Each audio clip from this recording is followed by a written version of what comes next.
Ki chafetz chesed hu. Hashem delights in kindness. Hashem loves kindness, meaning the kindness that we as human beings perform for each other. We are considerate, like in the way of Avram Avinu, and we think about the other person, and we do kindness for them. This is the most pleasing thing to Hashem. There's nothing that Hashem treasures and values as much as our kindness. But Derech Hagav, we can see an example of that in the Parsha, the Moshe Rabbeinu. Moshe Rabbeinu was situated in the palace of Paro. He's appointed to be the head of the entire palace. He has a life of luxury and power. And Rashi tells us, as the Torah tells us, that Moshe was troubled by the fate of his brethren. And he left the confines of the palace, the luxury, and went to the slave pits to empathize and to look with first hand the suffering that the Jewish people, his brother and his family, was suffering in the slave pits of Mitzrayim. And he went to look at it with his eyes. He wanted to see it firsthand, not from hearsay. And this was really the beginning of Moshe's spiritual rise to greatness. And in the same episode, he saw a Mitzri hitting a Jew, and Moshe couldn't take it.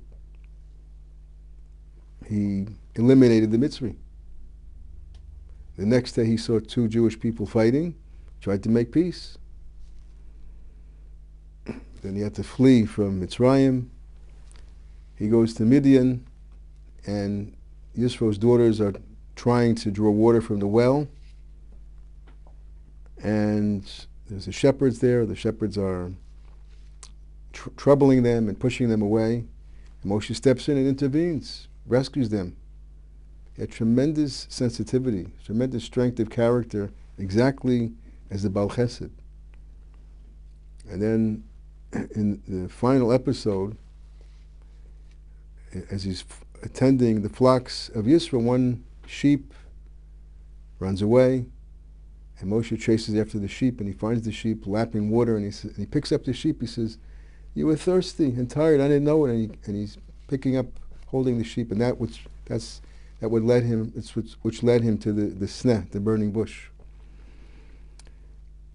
No sebo chavero, to be there for the other person, is one of the kinyane haTorah, one of the attributes needed to acquire the Torah. And you see directly from Moshe's love and care and character of caring for other people, being mamish a Baal Chesed.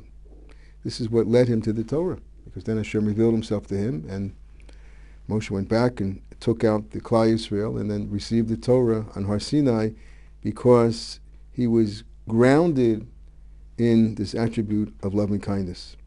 There's nothing that Hashem loves more than loving kindness. And the Heilige Devorah tells us, Sheyesh beheichel yadua malachim mamunim lekabel gemilas chasadim shebnei adam osim b'olam hazeh.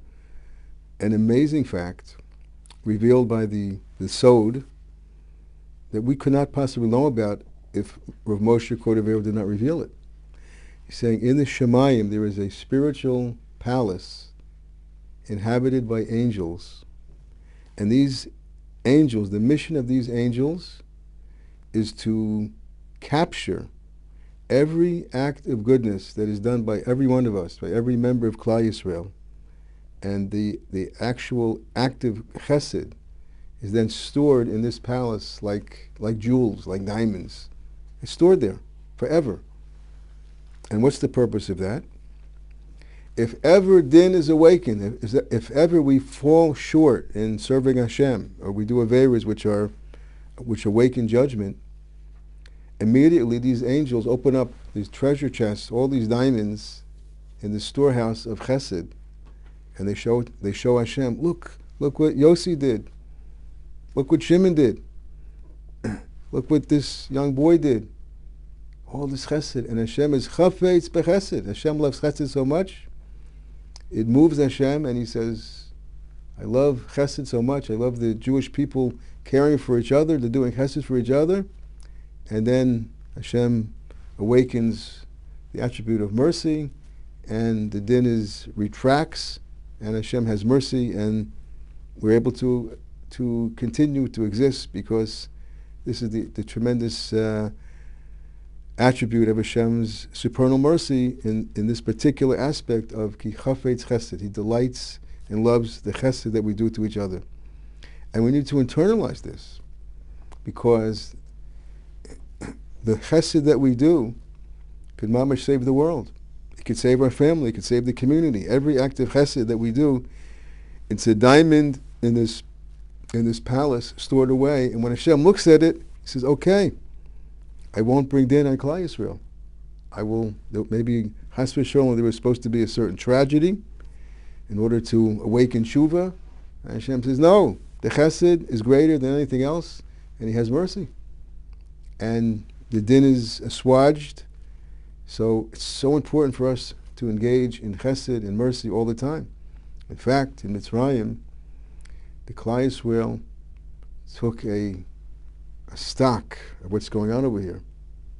It says, we are captured in this place. There's no way, al pi teva, we can get out of Mitzrayim.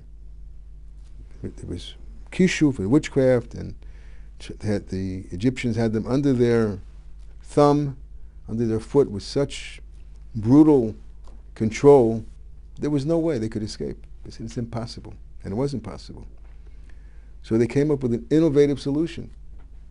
This is brought in Tana de Eliyahu. They said, we are going to go to the ultimate level of chesed.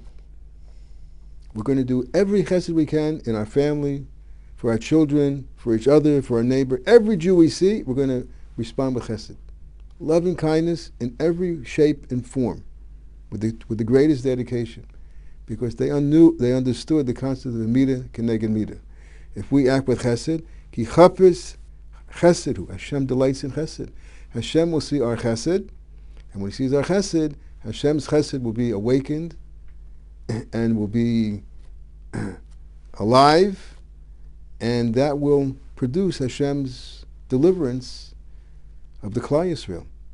So because their chesed in mass, in the entire community, was so widespread, with such quantity and quality, it's that chesed that awakened the tremendous miracles, the open miracles of Yetzias Mitzrayim, the 10 plagues, the splitting of the Red Sea, the giving of the Torah in Har Sinai, the sustaining of the Jewish people in the Midbar, miraculously, and Kibush Oretz coming to Eretz Yisrael, and the establishment of the Beis HaMikdash. All of this was on the merit of the chesed that they did for each other in Mitzrayim. And this is exactly this attribute of ki chafetz chesedhu. In fact, the Talmud Devorah tells us that at the time of the Churban, the time of the destruction of the temple, the din was so intense that we were actually chayiv klaya, which means annihilation. We had that level of culpability. So what saved us? Chesed. Then Hashem, after he sent Gabriel to destroy the Jewish people, annihilate the Klal Yisrael, that there would be no more, Has v'Sholom, remnant of our people. The angels, just like the Talmud Devorah said, showed the chesed that the Jewish people were doing even at that time with the Churban, and Hashem said, they're doing chesed, they shall remain, there shall be a remnant, and from that remnant came the Jewish people to continue to exist, and that's why we're sitting here tonight, because if it wasn't for that chesed, that the Churban would have been, Has v'Sholom, the end of the Jewish people. What saved us? One thing.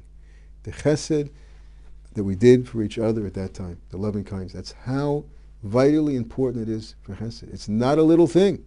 It's a very important thing, because there's nothing that Hashem values and loves more than the chesed of Klal Yisrael. This is the living example of Avraham Avinu. When we act with chesed, we are following the ways of Avraham Avinu, what he taught us. The greatest innovation in the history of mankind is what Avraham Avinu taught the world. Chesed.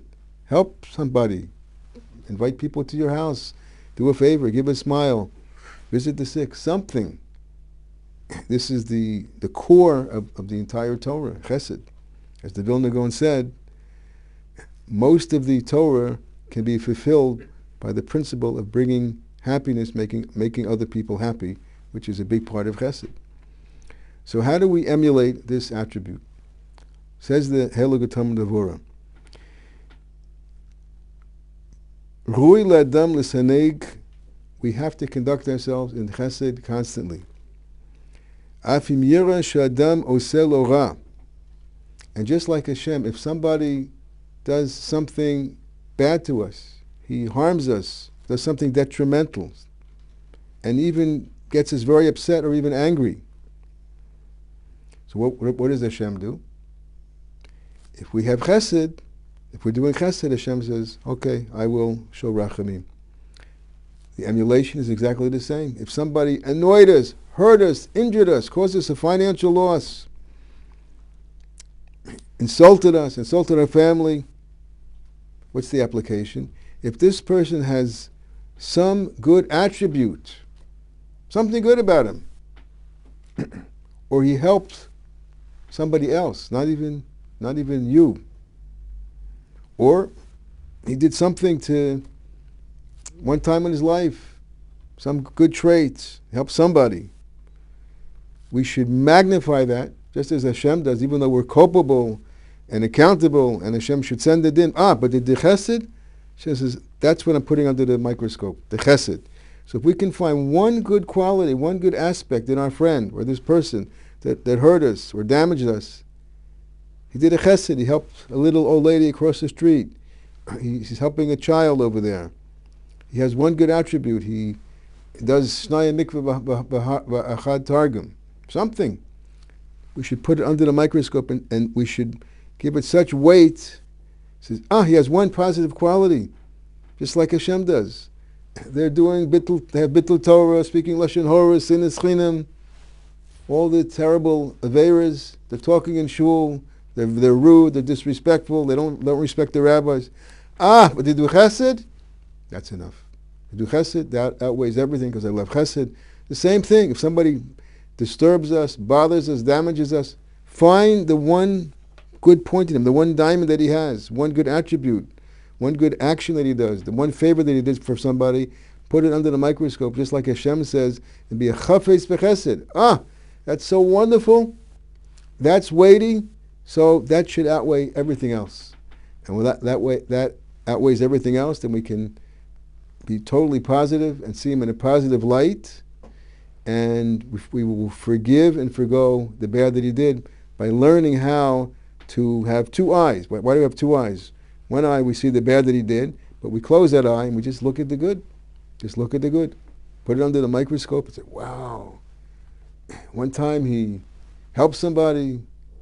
One time somebody had a flat tire. He helped them change a flat tire, even though he was on the way to work. And you build it up and you magnify it and you intensify it. So he's really a good person. And you work on yourself the best you can. We're human beings. We're perfect. We're not perfect. We have feelings. He really hurt you. But you work on yourself to magnify that diamond that you find in him, that one good attribute that he helped somebody else with, until you can relax the aggravation that you had and just see him in a good light. And when we do that, then Hashem naturally will do the same thing for us.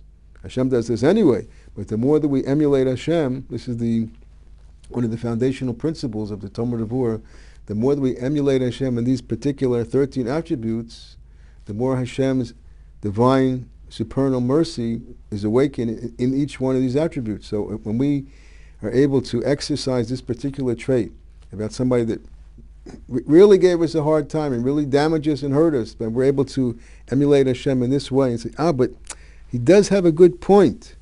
He does something good. He does have one good character trait. He does once a week learn Mesilas Yesharim, something.